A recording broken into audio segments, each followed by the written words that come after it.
Fala pessoal, beleza? Como é que vocês estão? Tudo tranquilo? Bem, conforme eu havia divulgado pelo meu Instagram, eu irei gravar essa pequena série de aulas, mais especificamente 3 aulas sobre História do Brasil, que ficarão gravadas tanto no YouTube quanto no Instagram. Para o pessoal do YouTube, eu peço que você assista até o final, curta, se for do seu agrado, compartilhe e deixe o seu comentário para o aprimoramento do nosso conhecimento. Bem, quando eu decidi gravar essas aulas, eu pensei em como o público geral iria receber este conhecimento. Como eu falo para uma plataforma que reúne diversos assuntos, diversos conteúdos, eu optei por uma aula de caráter mais geral, de caráter mais abrangente. Optei por levar ao grande público certos conceitos que eu diria, entre aspas, são conceitos carentes de discussão e que, ao mesmo tempo, eles atendem a uma demanda muito interessante de pessoas que buscam o conhecimento histórico. Como, por exemplo, você sabe como era visto o conceito de infância, o conceito de adolescência, como se davam as relações amorosas no Brasil, as negociações, as formas de trabalho, a formação de nossa população, enfim, entre essas e outras questões que irei abordar, é que eu parto da necessidade que existe uma considerável demanda que anseia por este tipo de debate. Mas para isso vamos começar lá do começo, para ser um tanto usar esse pleonasmo de propósito, proposital. Bem, logo de cara, eu fui para aqui um tema um tanto polêmico, mas que eu vejo como uma polêmica vazia. É um assunto que é um tanto inflado quando ele é discutido dentro da academia. Eu refiro-me ao debate sobre descobrimento, invasão ou achamento, como dizem alguns historiadores, inclusive a própria Mary Del Priore no seu livro aqui, que serviu de base para o meu estudo e servirá de base para esta pequena série. Bom, todos sabemos que antes dos portugueses chegarem, haviam diversos grupos indígenas, das mais diversas etnias. Isso é um fato incontestável.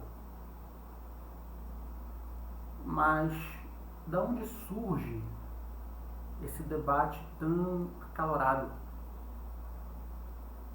Será que ele é tão necessário assim? Como já havia dito, eu entendo que é um debate altamente inflacionado. E também entendo que, por mais que seja necessário toda a questão histórica ser debatida, mas eu entendo que é necessário haver o devido equilíbrio. Nós não podemos nem dosar de mais ou de menos para esses debates. E por meio dos meus estudos, tanto na minha época de estudante quanto agora como professor de história, entendo que é preciso haver este equilíbrio e por conta disto é necessário se ater ao máximo do que as fontes nos dizem. Então é óbvio, imagine você, caro telespectador que está assistindo este vídeo, imagine aquele período onde você, como historiador, deve se precaver contra o anacronismo, deve estar atento para todas as possibilidades,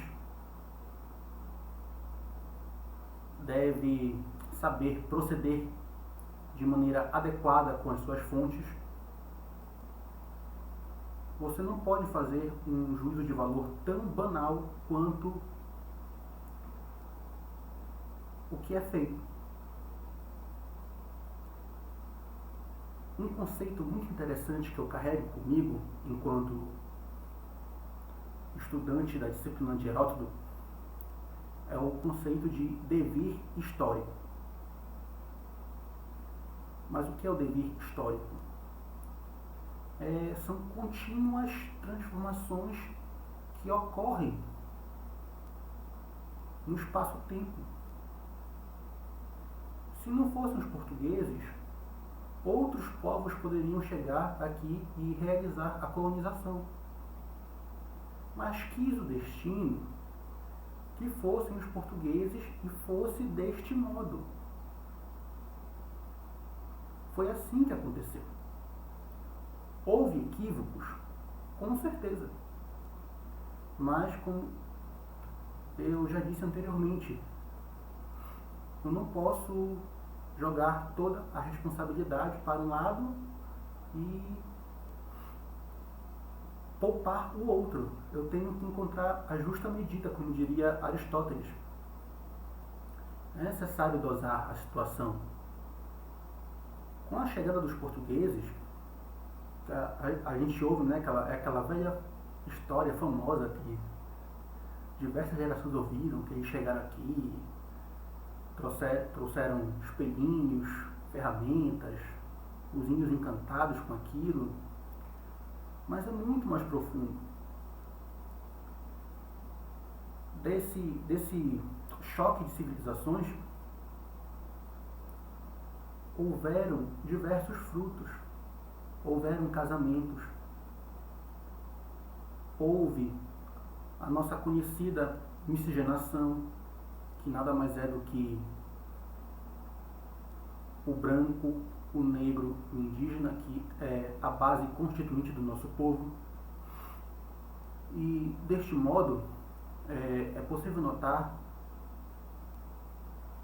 que, por mais que não seja perfeito, mas foram estes elementos que constituíram o que nós somos hoje. Foram estes os pressupostos que iniciaram a nossa formação demográfica, que mais tarde viria a desembocar na nossa identidade nacional. Tanto que vários governantes tentaram instrumentalizar a questão indígena para vender uma imagem de identidade nacional. Então, para fechar este primeiro tópico aqui e prosseguirmos com a nossa aula, entenda, caro telespectador,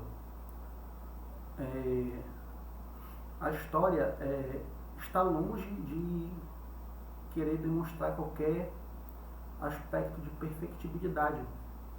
Não cabe ao historiador este tipo de ação, mas sim interpretar, criticar, extrair e compreender as suas fontes.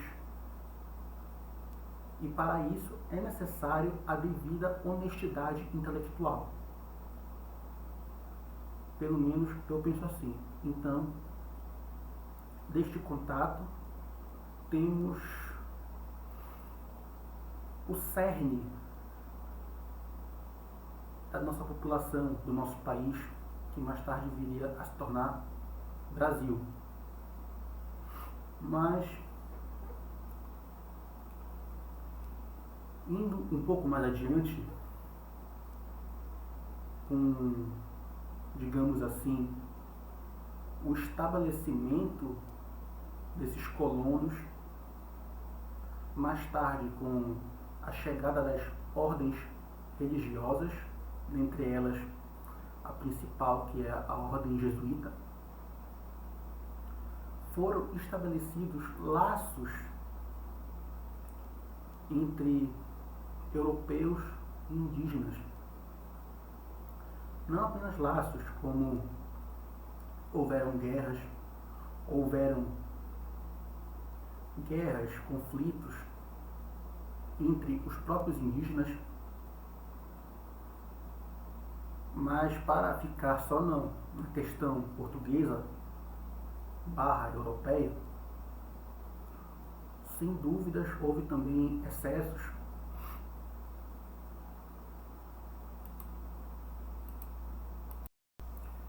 Como eu estava dizendo, sem dúvida também houve excessos da parte dos portugueses, como por exemplo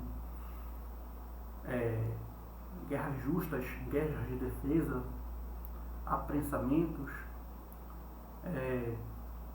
Os portugueses realizavam expedições para ir ao sertão, e aqui não confunda sertão com aquela região nordestina, mas sim sertão naquela época era como se designava o interior do Brasil, onde esses portugueses realizavam o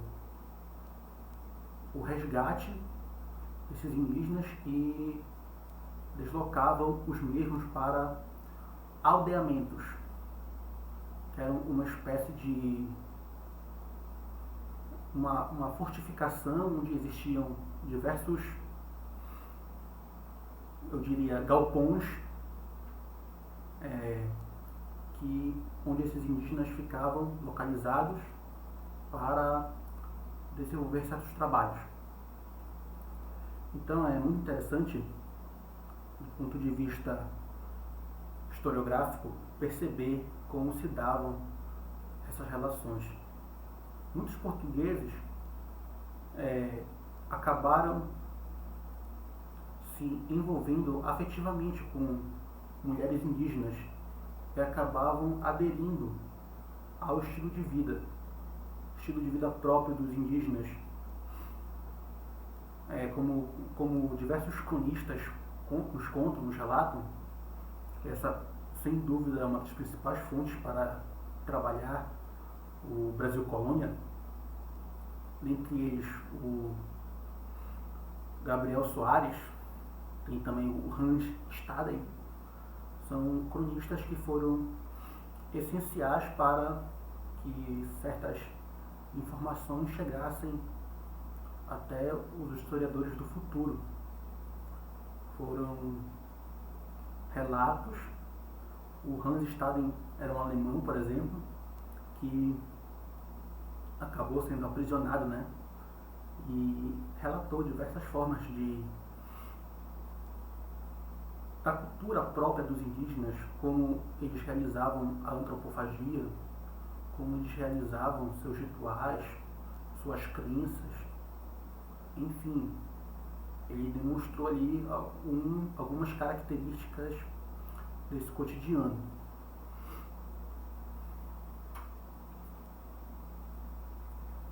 E a partir desse estabelecimento português, evidentemente, a extração do pau-brasil, que servia para a confecção de uma tinta muito específica que interessava para os portugueses e europeus de modo geral,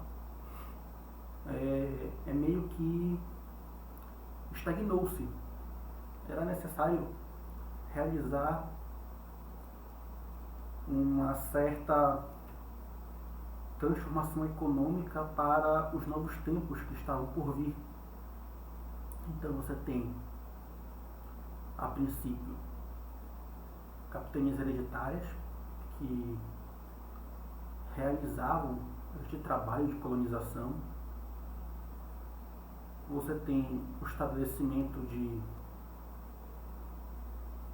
uma espécie de governo geral, que poderia citar aqui, por exemplo, o Mendes Sá, que foi um dos mais famosos, mais conhecidos, e posteriormente esse cargo de governador geral seria deslocado para o vice-rei do Brasil. Então é interessante notar que existe um desenvolvimento muito próprio nessa colonização. Não é aquela noção que se tinha de algo mecânico, algo que acontecia de maneira forçada, mas sim diversos aspectos eram feitos de maneira orgânica. Não se trata de uma análise apenas economicista, uma análise superficial ou uma mera análise de estruturas econômicas e políticas, mas sim de um todo, de uma rede complexa de acontecimentos que acarretaram para o devir histórico da nossa nação. E após esta etapa, que é interessante notar como se deu esse processo evolutivo, digamos assim. Os portugueses, colonos que por aqui estabeleceram-se e fincaram suas raízes, criaram novas gerações. Agora, por meio deste processo, é possível notar o aparecimento de lavouras de cana, é possível notar a presença do trabalho escravo, é possível notar o início de um trabalho, entre aspas, especializado, onde dentro de uma lavoura, de um engenho, cada qual cumpria uma função, certo? Então, por muito tempo, um tempo considerável, nossa economia foi pautada pela cana-de-açúcar. Logo depois,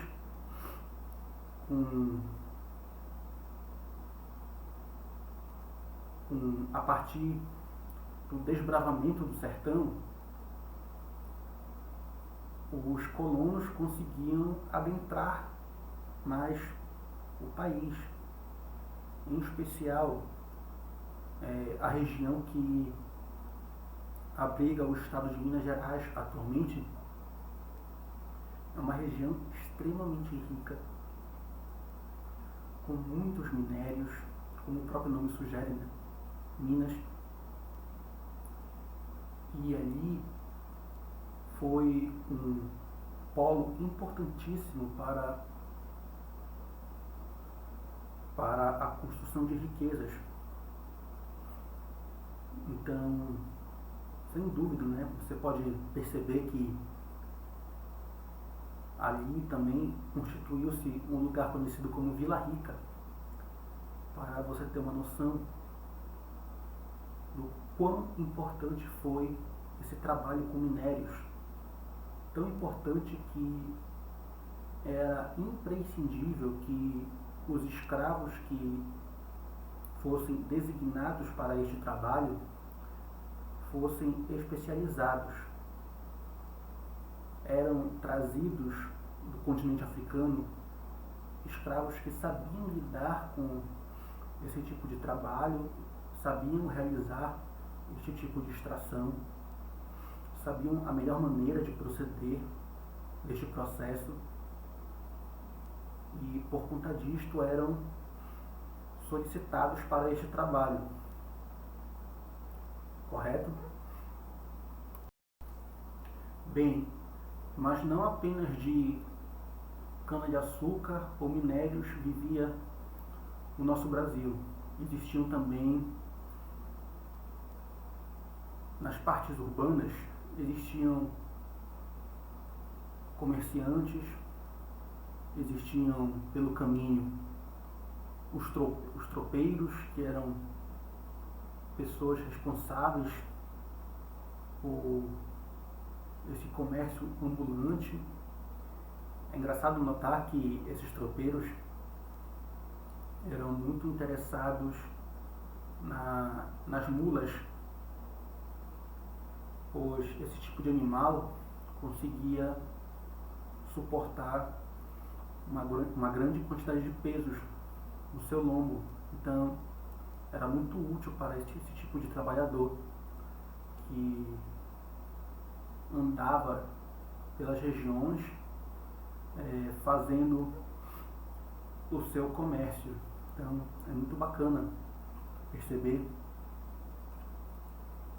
que a economia já demonstrava que uma certa diversidade, mesmo nesse período, digamos assim, que não possuía um grande leque de opções, mas o Brasil já demonstrava que ele poderia ser uma grande potência desde os primórdios da colônia, correto? Então, nas cidades, nos espaços urbanos que estavam se constituindo, você encontrava, além desses tropeiros, encontrava mulheres que realizavam trabalhos como lavagem de roupa. Você encontrava escravos de ganho. Você encontrava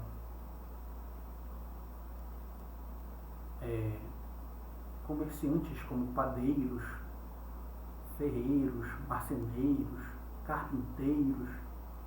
Todo esse tipo de profissional poderiam ser encontrados nessas partes urbanas. É interessante notar que só lá pelo fim da colônia é que nós temos o surgimento de profissões como os advogados, que exigem um curso superior. Então não é de cara que eles aparecem como um fenômeno pertinente. Demora um pouquinho, porque eles deveriam ir para a Europa, mais especificamente na Universidade de Coimbra, para realizar seus estudos e voltarem para o Brasil colônia.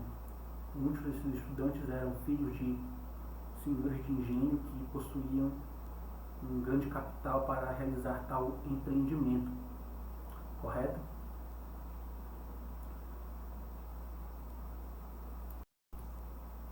Bem, após essa contextualização geral dos processos econômicos, formas de ganhar a vida, profissões, eu gostaria de iniciar essa segunda etapa da aula falando um pouco sobre questões mais específicas e sobre as relações interpessoais, como por exemplo, como se davam os nascimentos, como viviam as crianças desta época, como se dava o período da adolescência e fase adulta, além do trabalho, o que as pessoas faziam nas suas horas livres, quais os tipos de atividades de lazer elas realizavam. São essas questões que, como eu disse no começo da aula, são questões que causam grande curiosidade no público em geral. E foi por conta disso que eu escolhi, de maneira proposital, fazer uma aula sobre um período tão considerável no que diz respeito ao recorte temporal. No que diz respeito ao recorte temporal, eu preferi fazer algo mais abrangente para que as pessoas tenham essa noção inicial e, porventura, caso se interessem, eu poderia realizar algo mais específico. Por exemplo, produzir uma aula apenas sobre a infância, apenas sobre a fase adulta, apenas sobre relações amorosas, por exemplo. Então, a minha intenção aqui é promover o início de um debate saudável, onde as pessoas realmente estejam interessadas em aprender. Pois bem, como todos bem sabem, aquela sociedade era uma sociedade onde o homem, o pai de família, possuía uma grande autoridade. Ou seja, o pai era o responsável por cuidar de sua família, cuidar de questões financeiras, cuidar, no caso, se fosse um senhor de engenho, do seu trabalho com a lavoura, com o engenho, com os escravos, e cabia às mulheres as tarefas domésticas. Lembrando, eu estou apenas relatando como eram as relações. Eu não estou fazendo nenhum juízo de valor, pois eu entendo que aqui não cabe fazer este tipo de comentário, pois, como disse no início da aula, não é nosso papel fazer juízo de valor, mas sim compreender. Pois bem, era essa a dinâmica que existia neste período. E, geralmente, os casamentos eram arranjados. Era muito incomum, digamos assim, que em um casamento houvesse a convergência de interesses financeiros e a convergência de interesses amorosos. Podia acontecer? Podia, claro. Mas não era tão comum. O que era comum era convergir interesses financeiros e os interesses afetivos ficavam de lado. Tanto prova que muitos casais recorriam a fugas para ficarem juntos, para fugir deste compromisso estritamente financeiro, que muitas vezes era realizado pela própria família da noiva ou do noivo. E, pois bem, a grande sacada é entender que naquela época uma mulher que pudesse ter muitos filhos era uma mulher bem vista. Essa ideia de procriação era muito forte, até mesmo pelo fato de o catolicismo ser a religião dominante naquela época, certo? Então existia essa noção dentre as pessoas. Mas depois que as crianças nasciam, elas existiam ou coexistiam, melhor dizendo, com os adultos, coexistiam com outras crianças, elas brincavam, elas se divertiam, elas iam para a escolinha, como as crianças vão hoje em dia. Eu entendo que não era muito bem assim. Pelo que eu já pude apurar, muitas das vezes as crianças eram vistas como mini-adultos, miniaturas de adultos, não eram tratadas como crianças, embora outros textos afirmem que os pais tinham um excesso de carinho pelos seus filhos. Mas mesmo assim, a noção de infância era totalmente diferente da noção que nós temos hoje em dia. Correto?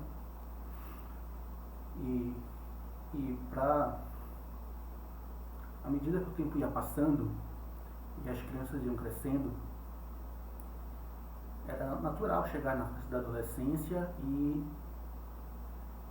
os seus hormônios, o seu corpo mudar, a puberdade chegar e certas transformações naturais do ser humano acontecerem.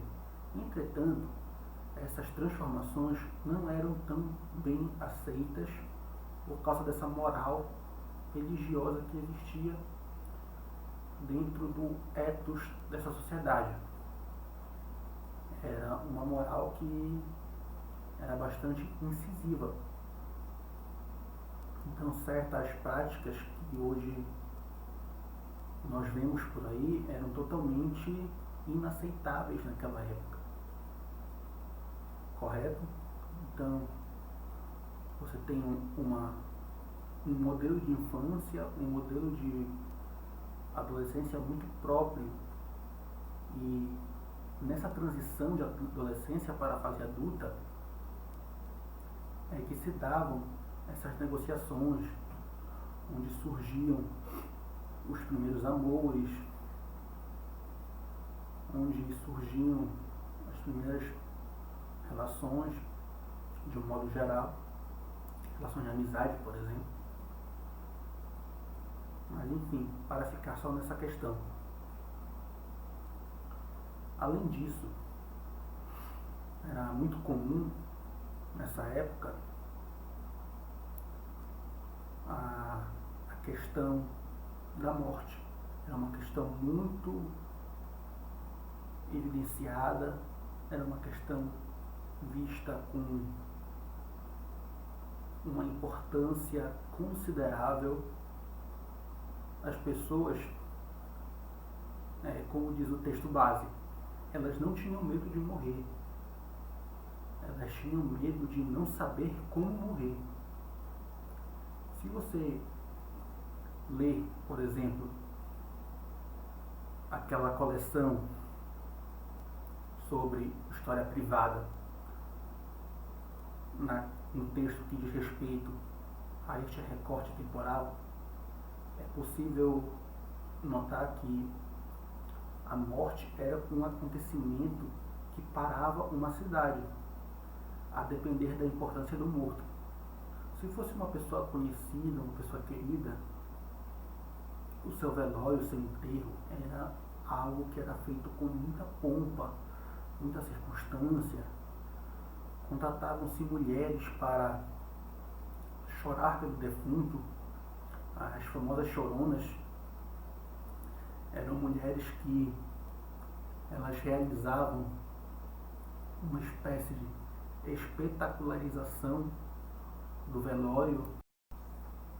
Naturalmente, por meio desta espetacularização, elas recebiam uma certa quantia para chorar pelo morto, e a depender da importância do morto, as suas vestes que eram colocadas no seu cadáver variavam de grau de importância. Essas vestes eram conhecidas como mortalhas. Mortalhas que eram uma espécie de túnica de variadas cores, variados modelos, em que o cadáver era envolvido por elas. E, além dessas mortalhas,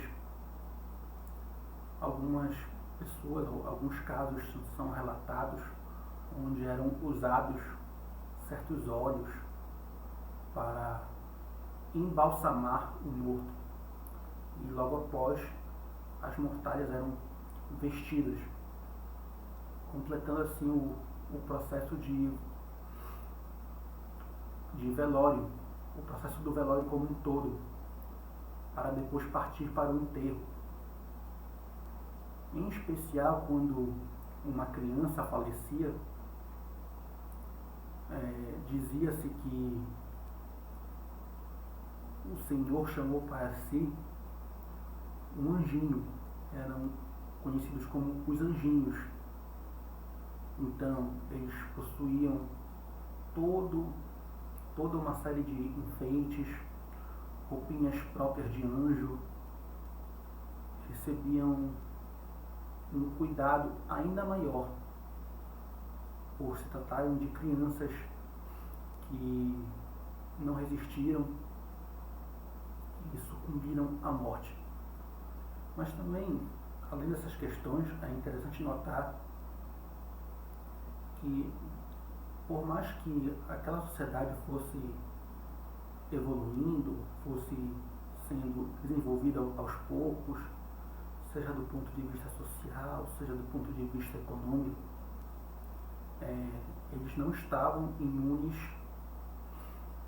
a certos acontecimentos, como, por exemplo, doenças graves que foram responsáveis por uma grande parcela de pessoas que vieram a óbito. Além disso, as condições precárias de esgoto, de saneamento, os próprios hábitos de higiene das pessoas que não contribuíam. Muito se fala também nessa época da existência do escravo tigre, que era aquele escravo responsável por pegar um cesto com dejetos e levar para uma área específica para o seu despejo.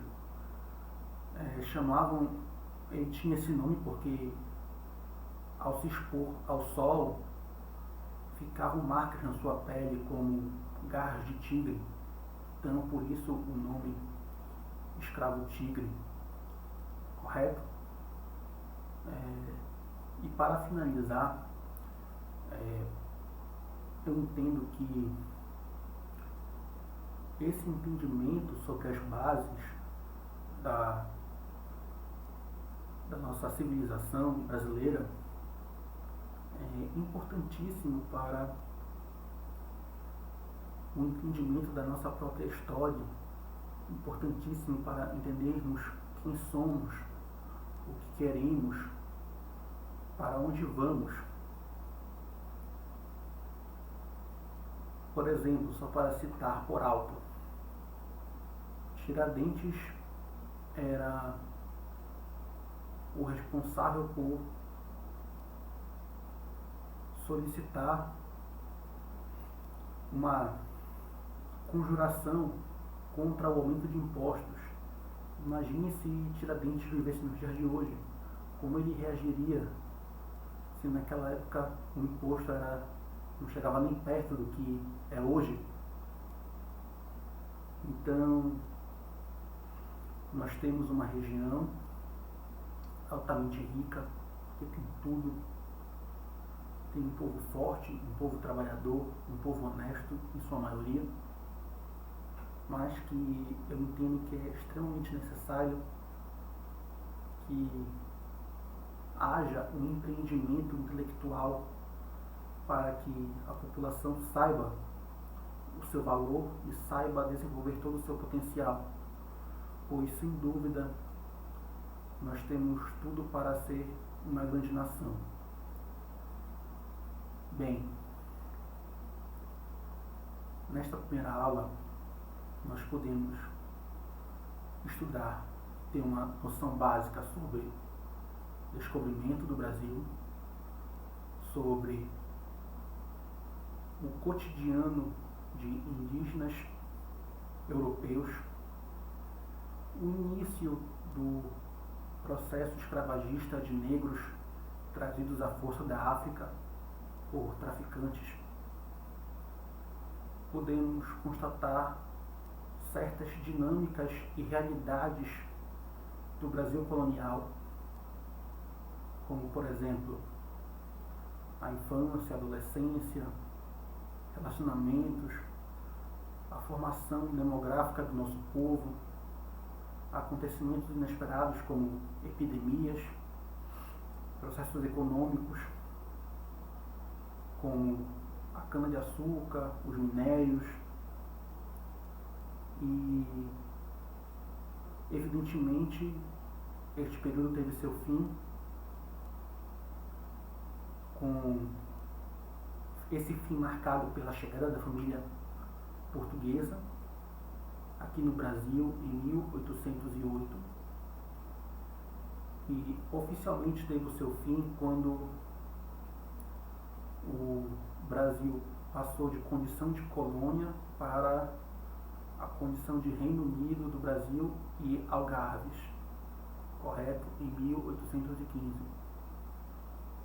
Para finalizar esta aula, então, na nossa segunda aula do curso, do mini curso, nós iremos trabalhar a partir da nossa independência. A você que assistiu esta aula até aqui, até o fim, meu muito obrigado. Se você gostou, compartilhe, curta e comente para que o nosso debate seja cada vez mais aprimorado. Muito obrigado.